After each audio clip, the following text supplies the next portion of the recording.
Boa noite, pessoal, beleza? Como é que vocês estão? Salve filé! Bora aqui para a revisão dessa aula de metabolismo de lipídios, tá? Na parte catabólica do metabolismo, ou seja, a parte de quebra de lipídios. Primeiro, no começo dessa aula, você vê que a principal característica dos lipídios é que eles são que as substâncias são moléculas insolúveis em água, tá? E fazem parte de um dos principais grupos de biomoléculas. Dentre esses grupos de biomoléculas se encontra carboidratos, proteínas, vitaminas, ácidos nucleicos, e aqui nós vamos ver o catabolismo de lipídios.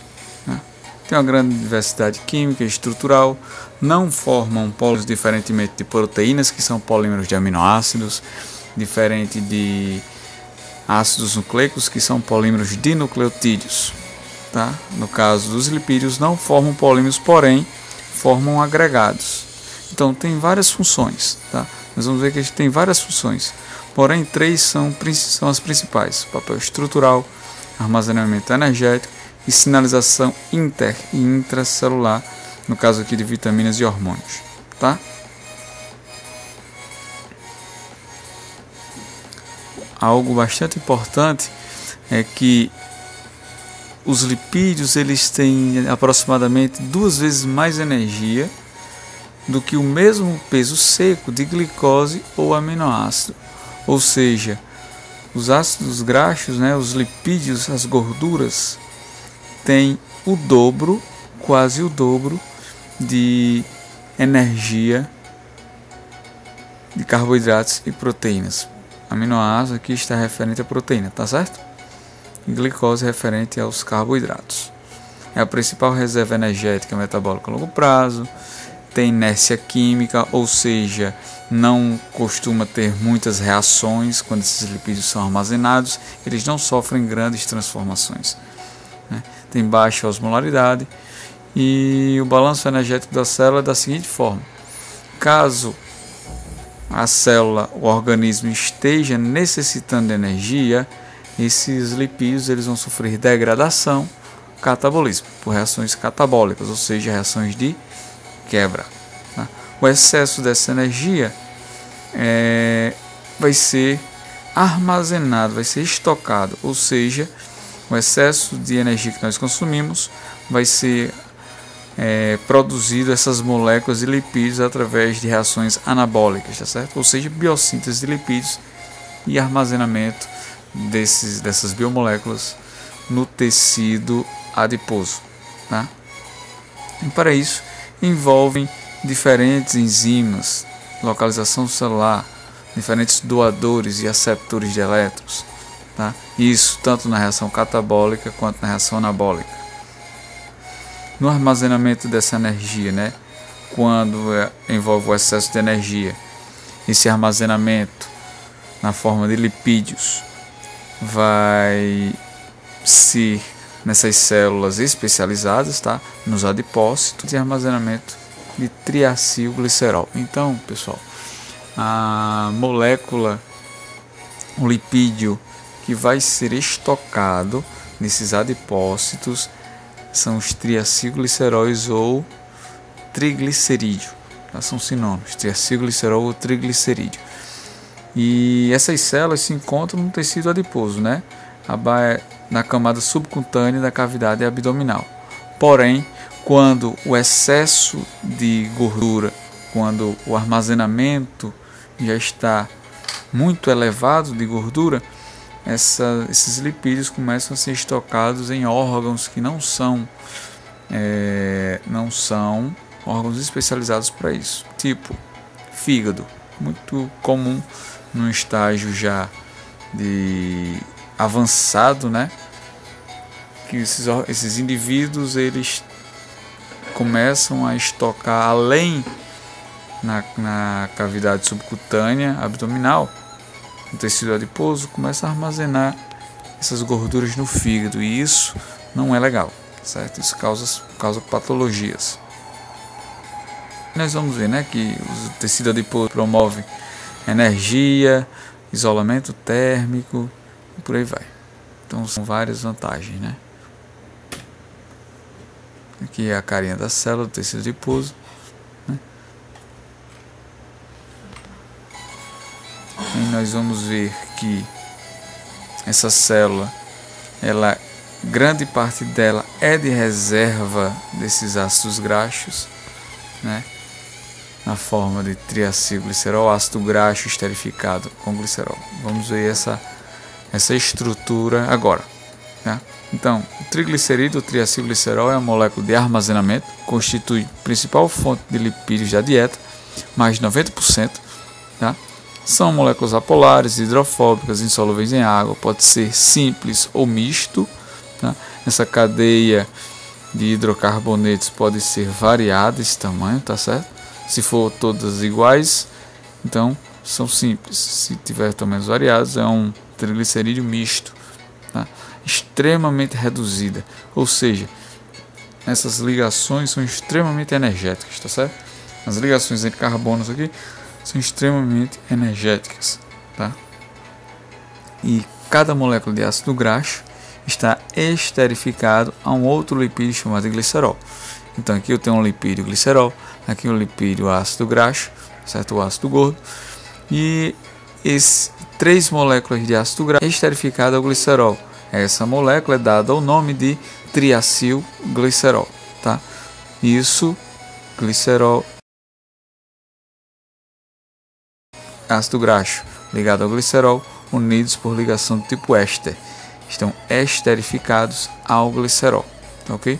Então, para que isso aconteça, essa esterificação aconteça, envolve a liberação de água, tá?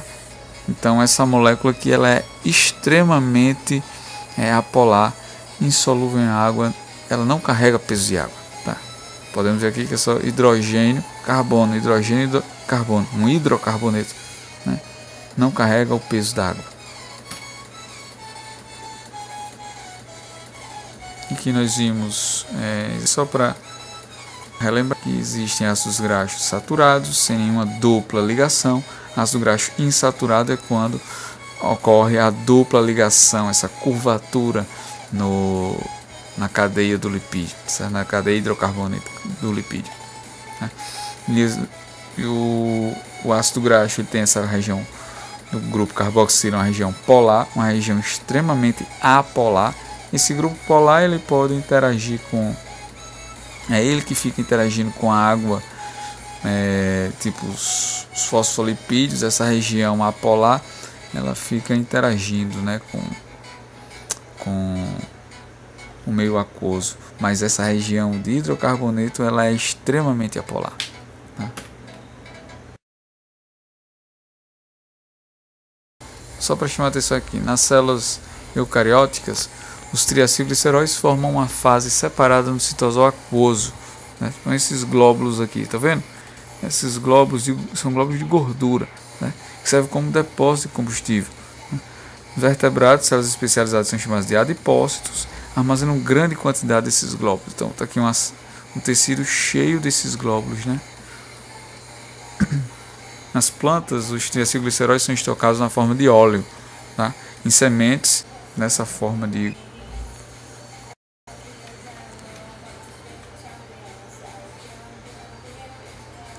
Então, as gorduras dos óleos alimentares consistem de misturas de triacilglicerol, diferentes composições de ácido graxo. Mas enfim, falamos muito de armazenamento em gorduras, né? Principalmente nos óleos, nas sementes, perdão. Então, por isso que esses óleos vegetais são extraídos de sementes, né? Semente de soja, semente de girassol. Então, esses óleos são extraídos de sementes, tá? Então, mas quais as vantagens em usar triglicerídeos como combustível armazenado em lugar de polissacarídeos? Então, qual a vantagem de se estocar como fonte principal de armazenamento, né? Os triglicerídeos, ao invés de estocar grandes quantidades de polissacarídeos, grandes quantidades, por exemplo, glicogênio, porque nós falamos na aula que o glicogênio, a reserva de glicogênio ela é curta, tá? Ela é muito limitada. Já as reservas de triacilglicerol? Não. É muito ampla, tá? Quanto mais você come, mais a gordura vai ser armazenada. Enfim, quais as vantagens? Existem duas vantagens para se estocar triglicerídeos, triacilgliceróis, ao invés de polissacarídeos como combustível. Primeiro, carbono dos ácidos graxos são mais reduzidos, ou seja, liberam energia quando são oxidados. Aquela de carbono ligada a carbono 18, 16 carbonos, o mais comum, 18, 20, 24 carbonos. Então são extremamente reduzidas essas ligações e liberam muita energia, tá? Então isso é uma vantagem. Outra vantagem é que os ácidos graxos não carregam o peso extra de água. Por isso que se eu pesar 1 grama de carboidratos, esses carbonos vão estar hidratados com o peso da água. Então vai carregar o peso de H2O. Tá? Já os lipídios não. Se eu pesar 1 grama de lipídio, vai ter realmente grande parte só de hidrocarbonetos, somente de carbonos e hidrogênios, que essas ligações são altamente energéticas. Tá? Então essas são as vantagens de se carregar esses lipídios. Então a glicose é moeda fácil, energia fácil, triglicerídeo não, já é algo de estoque, né? É uma reserva que está ali quando existe a necessidade. Então quando nós não temos dinheiro em mão, não temos glicose disponível, o que nós vamos fazer? Quebrar o nosso porquinho para liberar essa energia. Então nós vamos quebrar triglicerídeos para ser convertido em ATP no final, que é a moeda energética que o nosso corpo utiliza. Então, o catabolismo dos ácidos graxos ou oxidação dos ácidos graxos tem sinônimo também beta-oxidação. Tá? Então, beta-oxidação é a quebra dessas moléculas de ácidos graxos, certo? E triglicerídeo. Então, a fonte de energia prioritária para o coração e fígado. Então, a fonte de energia prioritária do coração e fígado é oriundo da energia vinda do catabolismo desses triacilgliceróis, certo? Desses triglicerídeos. Né? E aí, onde é que nós podemos obter esses ácidos graxos? Porque nós vimos que o triglicerídeo ele é 3 moléculas de ácidos graxos ligados ao glicerol. Né? E cada molécula de ácido graxo dessa vai entrar na beta-oxidação para liberar energia, e essa energia é prioritária para o coração e fígado. De onde é que nós podemos assimilar esses ácidos graxos? Na nossa alimentação, oriundas de nossa gordura, né? Nós podemos recrutar esses triglicerídeos dos adipócitos para ser convertidos em ácidos graxos livres, e aí eu quebrar esse ácido graxo livre via beta-oxidação para a produção de energia. Tá? Ou gorduras sintetizadas em órgãos, tá certo? Mas enfim, o que é que está acontecendo nessa imagem aqui? Né? Primeiro, nós temos as gorduras ingeridas da dieta. Essas gorduras ingeridas da dieta, tá? Elas vão entrar no sistema digestório, vão passar pelo estômago. Tá? Logo abaixo do estômago, nós vamos ter o intestino delgado. Os primeiros 25 centímetros do intestino delgado é chamado de duodeno. Tá? Então, nesse duodeno, tá? Nessa região do intestino delgado, nele biliares, uma glândula, um órgão anexo do sistema digestório. Aí o que é que essa vesícula biliar ela vai fazer? Jogar esses sais biliares na luz do intestino delgado, tá? Na luz do intestino delgado, por onde vai estar passando as gorduras da dieta, tá? Mas o que são esses sais biliares? São moléculas anfipáticas do tipo detergente, que atuam na solubilização dos glóbulos de gorduras e também na absorção dos produtos digeridos. São derivados do colesterol. Esses sais biliares são moléculas anfipáticas, ou seja, têm carga positiva e negativa. Né? Isso vai facilitar a digestão, a solubilização, a emulsificação da gordura vinda da nossa dieta. Tá? E aí, os sais biliares emulsificam as gorduras da dieta no intestino delgado, no ponto primeiro, certo? Formando micelas mistas, ou seja, nós vamos ter aqui, por exemplo, moléculas isoladas, né, de ácido graxo, triglicerídeo, muito variada isso, né? E aí lipases intestinais degradam os trigliceróis, os triacilgliceróis, para formar todos nessa unidade, né, de ácido graxo, né?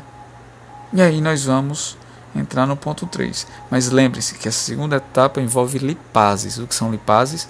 São enzimas que degradam lipídio. Então essas lipases vão degradar esse triglicerídeo em ácido graxo livre, tá certo? O que é que vai acontecer? Os ácidos graxos e outros produtos da degradação são absorvidos pela mucosa. Então passa pela mucosa intestinal. Essa mucosa aqui, vocês estão vendo, formam duas camadas de célula, né?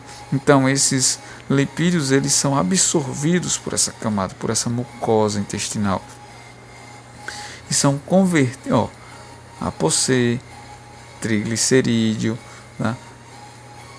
Ácidos graxos livres são convertidos, esses ácidos graxos livres são convertidos em triglicerídeo e adicionados, preste atenção nesse ponto 4 aqui, são adicionados a essa estrutura chamada quilomicron. Então o quilomicron ele é uma estrutura, tá, composta por colesterol, composta por apolipoproteínas, tá, e por triacilglicerol no seu interior. Mostra aqui a estrutura do quilomicron. O quilomicron é composto por apolipoproteínas de vários tipos. No seu interior contém os triglicerídeos que foram produzidos após a absorção de ácidos graxos livres. Isso está no interior do quilomicron, tá? E o quilomicron também é formado, essa vesícula, forma vesicular, por essa estrutura de fosfolipídios, tá certo? Fosfolipídios e colesterol. Mas o triacilglicerol está no interior, beleza? Então, esse quilomicron ele vai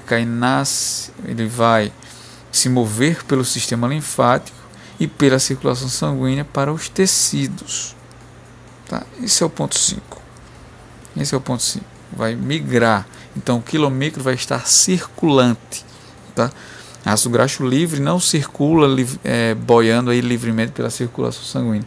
Ele vai estar circulando na forma de quilomicron, tá? E aí quando chega no tecido alvo, tá? No tecido alvo, onde esse quilomicron precisa deixar as gorduras, os triglicerídeos nesse tecido, tá? O que vai acontecer? Lipase lipoproteica. Tá vendo que essa lipase lipoproteica ela se encontra na parede do endotélio, na parede do vaso sanguíneo? Então essa proteína, essa enzima lipase lipoproteica, ela está na parede do vaso, certo? E essa lipase ela se encaixa com aquela apolipoproteína do quilomicron, tá? E aí o quilomicron está transitando pelo vaso sanguíneo. Quando chega no tecido onde ele deve descarregar, onde esse quilomicron deve descarregar esses triglicerídeos, né? A ApoC se encaixa com a lipase lipoproteica, tá? E aí quando acontece essa conversa entre o quilomicron e essa lipase, vai acontecer o que? A conversão de triglicerídeos em ácidos graxos livres. Mais ácidos graxos livres na circulação sanguínea, certo? Mais ácidos graxos livres na circulação sanguínea. Esses ácidos graxos livres passam para o tecido, olha aqui, para o miócito ou adipócito. E aí quando esse ácido graxo livre, a molécula única, tá, de ácido graxo, cadeia de ácido graxo, passa para o tecido miócito ou adipócito, né? Ele pode ser armazenado. Onde é que vai acontecer isso? Adipócito. Ele vai ser convertido novamente em triglicerídeo no adipócito, onde vai servir como reserva, como estoque, né? Ou esse ácido graxo livre pode sofrer catabolismo oxidado como combustível, certo? Para a produção de ATP. Então tudo isso aqui uma parte muito importante, vocês têm que saber. Vocês têm que dar o gás nisso aqui. Tem que saber esses 6, 7, 8 etapas. Só passo a passo. Então, fotografe isso aqui na mente de vocês. Tá bom?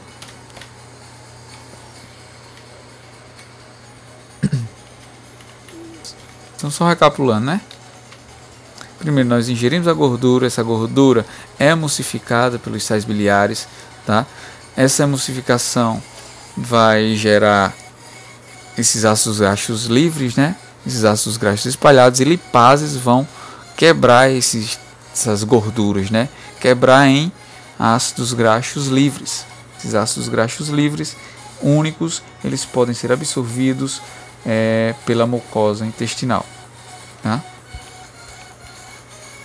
E aí, quando eles são absorvidos pela mucosa intestinal, eles são convertidos em triglicerídeos novamente, certo? E aí esses triglicerídeos vão ficar dentro dessa estrutura chamada de quilomicro na etapa 4. Na etapa 5, esse quilomicro ele está circulante nos vasos linfáticos e circulação sanguínea, tá? No caso aqui capilar. E aí esses quilomicros vão despejar esse excesso de energia, essas gorduras, triacilgliceróis, no tecido alvo, em miócito e adipócito. Mas primeiro esse quilomicro precisa se aderir, né, se interagir com o tecido alvo, né?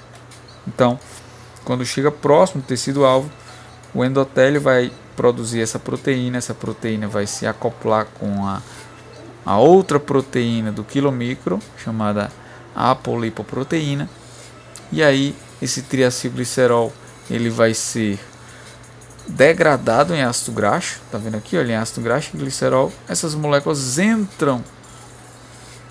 passam através do capilar e entram no tecido alvo, certo?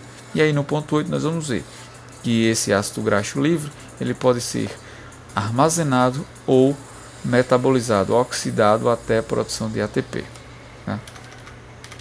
Beleza. Então, como é que se dá a mobilização dos triglicerídeos? A liberação de ácido graxo a partir de triglicerídeos presentes nos adipócitos é controlada por hormônio. Exemplo, epinefrina e glucagon. Beleza? Então, glucagon ele está sendo produzido no nosso corpo no momento de jejum, tá? Quando nosso corpo está em jejum, nosso pâncreas, célula alfa, começa a produzir glucagon. O que é que o glucagon faz? Ele sinaliza para os tecidos que não existe glicose na circulação sanguínea, ou seja, existe a carência de energia por nossas células, tá? E aí os tecidos que armazenam energia, certo? Essa energia que está armazenamento na forma molecular de estoque, no caso glicogênio, vai ser quebrado em glicose disponibilizada. Mas já falamos que glicogênio, a reserva é muito pequena. Então logo essas reservas são utilizadas, tá certo? E aí o nosso corpo vai requerer a energia de onde? Depois que todos os carboidratos foram consumidos, vai requerer a nossa energia estocada na forma de lipídios, na forma de triglicerídeos, tá? Por isso que o glucagon vai sinalizar a mobilização dessas gorduras no tecido adiposo para a quebra e, consequentemente, conversão em energia. Nessa imagem, o que é que nós podemos ver? Sempre preste atenção na numeração, tá? Na numeração. Primeiro, o que é que está acontecendo aqui? O glucagon ele já foi produzido e ele está, o glucagon é essa bolinha, e ele está acoplado ao seu receptor, certo? Esse receptor está na membrana da célula-alvo. O glucagon é uma molécula que estava na circulação sanguínea e aí vai chegar até a célula-alvo. Olha aqui a célula-alvo, qual é? Adipócito. Então o glucagon vai até os adipócitos, tá certo? E o adipócito é o armazém que contém o estoque de gordura, de energia na forma de triglicerídeo. Aí glucagon se liga ao receptor. Esse receptor está lá na membrana do adipócito. O que é que vai acontecer? O glucagon se ligou, tá? Ocorre sinalizações dentro da célula, tá certo? Sinalizações dentro da célula dependente de ATP, tá? Dependente de ATP. E essa sinalização vai atuar, vai estimular, tá vendo aqui, esse verdinho, tá estimulando a ação dessa PKA. O que é essa PKA? É uma proteína quinase A, certo? Uma proteína quinase A. O que é que essa proteína quinase ou proteína sinase faz? O que é que sinase faz? Certo? Sinase, ela fosforila, né? Ela fosforila. É o que é que essa sinase ela está fazendo aqui, ó. Etapa 3. Bora para a etapa 3 aqui, ó. Etapa 3. Lipase sensível ao hormônio ativa a PKA que fosforila a lipase sensível ao hormônio. Então essa PKA, uma quinase, ela vai ativar, vai fosforilar essa outra enzima aqui, uma lipase, certo? Então aqui é uma enzima, aqui é outra, né? Essa enzima fosforilou essa, certo? Essa agora, olha, uma lipase sensível ao hormônio, SL, lipase sensível ao hormônio. Ela agora está fosforilada, tá? Quando essa enzima ela está fosforilada, aí ela vai resolver fazer outras reações. Mas bora, isso aqui é o ponto 3. O ponto 4, que é essa PKA, proteína quinase A, ela vai fosforilar também as moléculas de perilipina na superfície da gotícula lipídica. Então isso aqui é uma gotícula lipídica, tá? Contendo triglicerídeos. Está dentro do adipócito. Quando o glucagon estimula o receptor, esse receptor vai enviar sinais dentro da célula que vai ativar uma enzima chamada de proteína quinase A. O que é que essa proteína quinase A faz? Ela fosforila uma segunda enzima chamada de lipase sensível ao hormônio e consequentemente vai fosforilar essas perilipinas, que são moléculas que estão presentes na gotícula de lipídio. Depois que isso acontece, triacilglicerol vai ser quebrado por essa molécula aqui, ATGL, adipose triglicerol lipase. Então, no passo 6 aqui, ó, essa ATGL, tem esse nome, adipose triglicerol lipase, vocês têm que saber que ela é uma lipase, não importa o nome, mas que ela é uma lipase, ela vai quebrar esse triacilglicerol. Tá? Quebrando triacilglicerol, o quê? Diacilglicerol e, por último, monoacilglicerol, ácido graxo livre. Certo? Esse monoacilglicerol, tá? Esse monoacilglicerol vai sair da gotícula de lipídio, vem para o citosol do adipócito, do citosol ele entra na circulação sanguínea, etapa 9. Certo? Etapa 9. Caiu na circulação sanguínea, esse ácido graxo ele não circula livre, está acoplado juntamente a uma proteína que está em grande concentração na circulação sanguínea. Essa proteína é chamada de albumina sérica. Sérica por quê? Porque está no sangue, no soro. Tá? Ácido graxo não transita livre pela circulação sanguínea. Ele está sempre aderido, acoplado a essa proteína. Essa proteína ela carrega esse ácido graxo. Tá? E quando esse ácido graxo chega no tecido que necessita de energia, se lembra que nós estávamos numa condição de jejum. Foi produzido o glucagon. O glucagon foi lá no tecido que armazena energia, libera essa energia vai até o tecido que estava necessitado de energia, vai até o tecido que estava necessitado de energia. Aí o que acontece?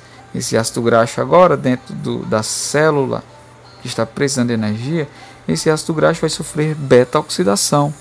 Beta-oxidação, nós já vimos, que vai gerar acetil-CoA. Esse acetil-CoA vai entrar no ciclo do ácido cítrico e depois cadeia respiratória para produzir ATP. tá? ATP é a energia da célula, tá? Então, só recapitulando, glucagon foi produzido na condição de jejum. Nessa condição de jejum, existem células que necessitam de energia, né? Estão com uma baixa disponibilidade de energia. Aí esse glucagon vai até as células de armazenamento de energia, a exemplo de adipócitos, sinaliza, existem receptores para glucagon na membrana dessas células, que vai ser específico para o glucagon, para esse hormônio, tá? E esse hormônio vai sensibilizar o receptor envia mensagens para dentro da célula, ativa uma proteína quinase A, essa proteína quinase ativa uma lipase sensível ao hormônio, essa lipase, vamos ver aqui que ela vai também converter essas moléculas em monoacilglicerol, tá?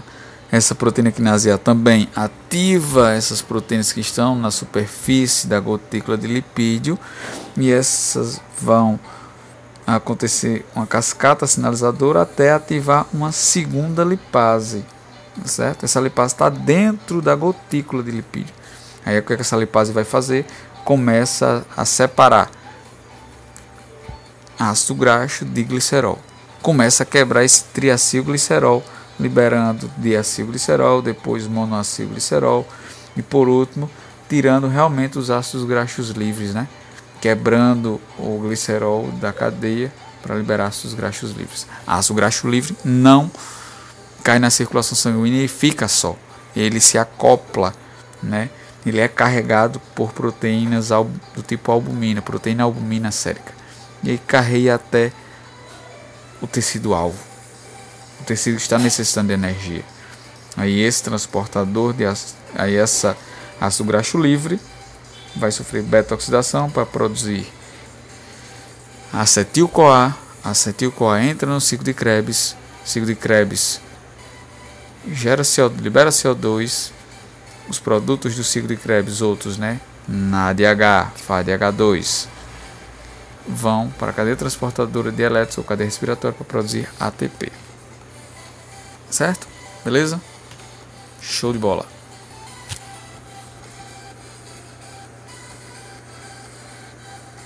Deixa eu ver se tem alguma coisa algo mais importante. Então, o glicerol ele faz 5%, né, na energia dos triglicerídeos, ou seja, 95% do triglicerídeo vem dos ácidos graxos. Ácidos graxos pequenos, menos 12 carbonos, aquela cadeia de hidrocarbono pela mitocôndria, né? Porque a beta-oxidação acontece na mitocôndria. Após a beta-oxidação vai ser produzido uma molécula de 2 carbonos chamada de acetil-CoA. Acetil-CoA é produzido dentro da mitocôndria. Então, o ácido graxo que está no citosol, ele precisa ser transportado para dentro da mitocôndria. Se ele for pequeno, ele passa para dentro da mitocôndria sem grandes dificuldades. Mas, se for um ácido graxo com número maior que 12 carbonos, o que é o mais comum, né?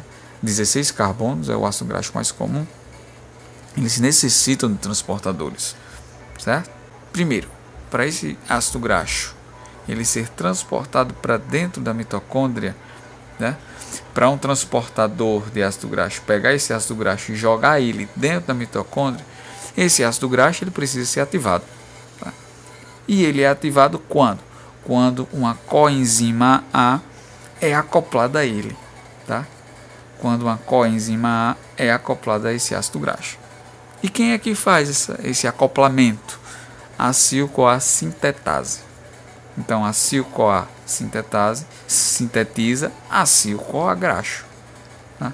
Ao gasto de 2 moléculas de ATP. Orienta a adenosina trifosfato, sai a adenosina monofosfato. Gastou 2 ATPs. Tá? Quem é que gasta esse ATP? Acil-CoA sintetase. Para que ela gasta essa energia? Para ativar o ácido graxo.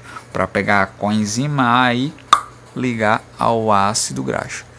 Aí forma essa molécula acil, não é acetil, é acil coagraxo, tá? Nós temos aqui, esse R é um radical, né? Uma molécula grande, tá? Então o primeiro passo para extrair energia do ácido graxo é unir o ácido graxo à coenzima A. Depois, isso acontece com gasto de 2 ATPs, tá? Novamente só mostrando a reação. Segundo passo, depois que o ácido graxo ele está ativado, né? Ou seja, a cadeia de ácido graxo está acoplada a uma coenzima chamada A, coenzima A, formando assim uma molécula chamada de acil-coagraxo. Esse acil-coagraxo precisa pelo espaço de intermembrana para a matriz, tá? Para isso existem transportes, existe um transportador que faz isso. Que transportador é esse? A carnitina. Repita aí sozinho com você agora, carnitina. Bem alto agora, carnitina. Vixe, só para sua mãe gritar aí com você.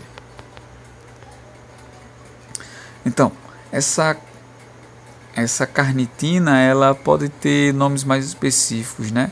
Carnitina palmitoil transferases, ou seja, são carnitinas que transferem o palmitoil, que é um ácido graxo de 16 carbonos, tá entendendo?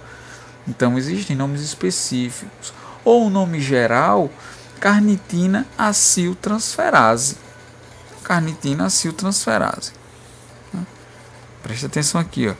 E essa carnitina aciltransferase, esse passo, o transporte de ácido graxo para dentro da mitocôndria, é o passo limitante na produção de energia a partir de ácidos graxos. Então, qual é o passo limitante para a produção de energia a partir de ácidos graxos? É a atividade desse transportador, da carnitina aciltransferase. Se eu inibo carnitina aciltransferase, não existe transporte de ácido graxo para dentro da mitocôndria. Não havendo transporte de ácido graxo para dentro da mitocôndria, não há geração de acetil-CoA. Não tendo acetil-CoA, o ciclo de Krebs não gira. O ciclo de Krebs não girando, o carregador de elétrons não funciona, porque não tem NADH suficiente, não tem FADH, tá certo? Não gera uma grande quantidade de ATP, tá? E o contrário também é verdadeiro. Se eu tenho muita carnitina aciltransferase trabalhando, tá? Consequentemente eu vou ter muito graxos sendo enviados para dentro da mitocôndria. Se muitos ácidos graxos são enviados para dentro da mitocôndria, muito ácido graxo vai ser catabolizado, vai entrar em beta-oxidação, vai produzir acetil-CoA, depois de acetil-CoA, ciclo de Krebs, depois ciclo de Krebs, cadeia respiratória. Estrutura da carnitina. Então, nós temos aqui na imagem, né, a passagem do acil-CoA, o acil-CoA graxo, do espaço intermembrana para a matriz.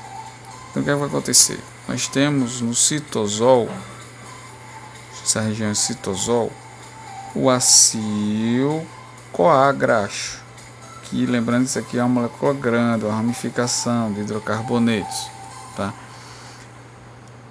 O ácido graxo já está ativado para quê? Para poder se acoplar ao seu carreador, chamado de carnitina, tá bom? O que é que a carnitina vai fazer?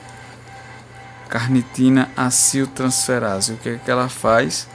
Ela pega o acil-CoA graxo, né? Solta, quebra a ligação do CoA, da coenzima A, libera a coenzima A. E aí fica a carnitina ligada ao ácido graxo. Libera a coenzima A. A coenzima A foi liberada. É a carnitina, juntamente com o ácido graxo, né? Tá aqui o radical, cadeia de hidrocarbonetos. Essa carnitina que está na membrana externa da mitocôndria, essa carnitina vem para o espaço intermembrana, passa do espaço intermembrana para dentro da matriz mitocondrial, passando pela membrana interna da mitocôndria. Membrana mitocondrial interna. Mas para que a carnitina, juntamente com o ácido graxo, passe pela membrana mitocondrial interna, tem um transportador de carnitina. É o que esse transportador de carnitina faz? Ele abre as portas e permite a passagem da carnitina juntamente com o ácido graxo. Tá? E aí essa carnitina na matriz mitocondrial, carnitina juntamente com ácido graxo, a radical, se lembre aqui, carnitina juntamente com ácido graxo, ele vai ser convertido novamente em acil-CoA graxo, ou seja, entra uma coenzima A na reação para se ligar ao ácido graxo e a carnitina livre novamente. A carnitina livre se liga a um transportador de carnitina, certo?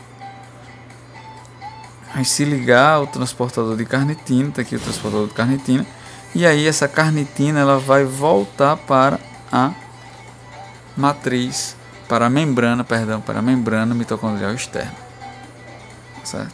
Então ela é recuperada. Tá, beleza? Então, se eu inibo a atividade dessa carnitina aciltransferase, o que vai deixar de acontecer?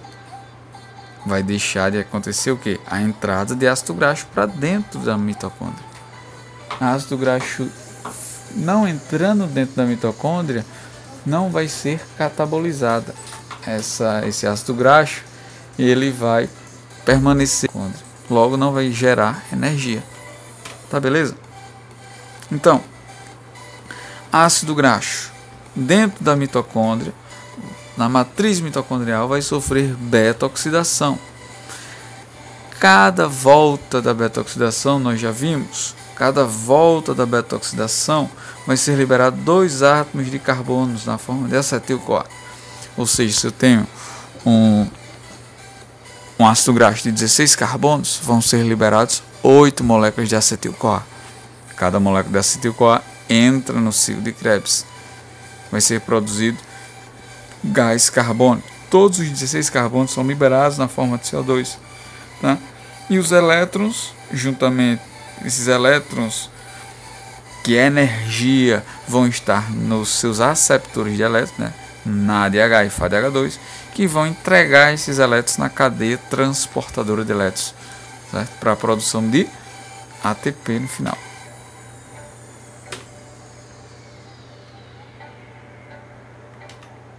Tá bom? E essa beta-oxidação acontece em 4 estágios, tá? 4 reações. Tá? Primeira reação, desidrogenação. Segunda, hidratação. Terceira, desidrogenação. E quarta, clivagem. O que é que está acontecendo? Primeira, desidrogenação. Tá? Essa desidrogenação vai gerar a clivagem de uma ligação química. E quando essa ligação química ela é clivada, tá certo? Pela acil-CoA desidrogenase, elétrons vão ser liberados. Esses elétrons são liberados, FAD, que está na sua forma oxidada, pega esses elétrons e torna reduzido. Falei para vocês que moléculas reduzidas são altamente energéticas, tá bom? E aí, segunda etapa, tá? Segunda etapa, a etapa de hidratação, ou seja, a molécula vai ser simplesmente hidratada para obter uma conformação específica para a terceira reação, que a terceira reação é uma reação de desidrogenação novamente. Desidrogenação, clivagem de ligações químicas, liberação de energia. Olha quem estava por perto, NAD+, na sua forma oxidada, se torna NADH, na sua forma reduzida. Molécula reduzida, alto valor energético. Beleza? Quarta e última etapa. Vai acontecer o que? Clivagem. Clivagem de quê? Da molécula de 2 carbonos, chamadas de acetil-CoA. Agora sim, acetil-CoA.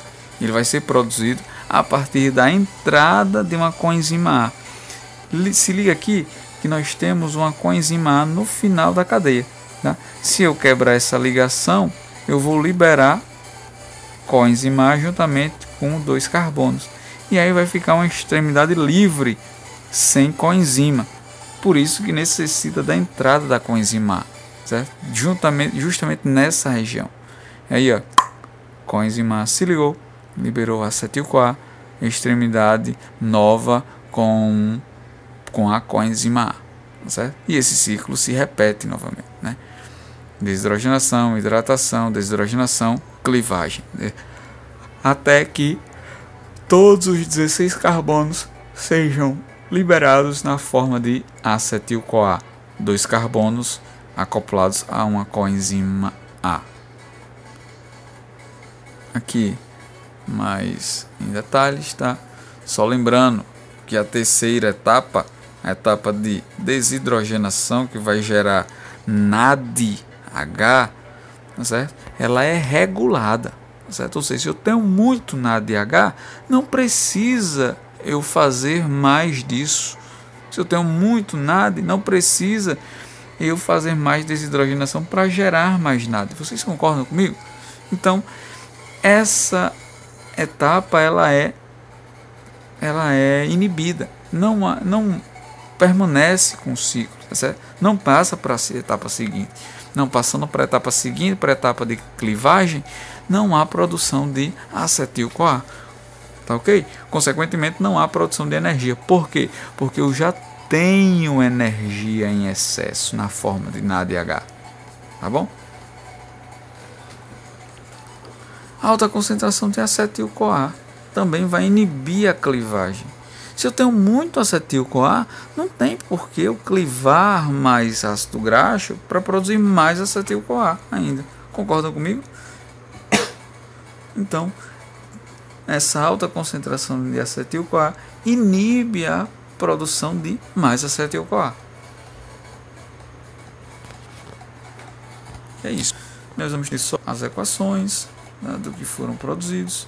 Isso aí é só você ir para a ponta do lápis e juntamente abre o ciclo de Krebs e ir vendo etapa por etapa e fazendo a contagem, tá? Tipo, partindo de uma molécula de 16 carbonos, por exemplo, ó, de 16 carbonos, cadê? Palmitoil, 16 carbonos, vão ser produzidos quantos ATPs? Né? Faça esse cálculo, né? 20 um ácido graxo de 20 carbonos vai produzir quantos ATPs? Tá bom?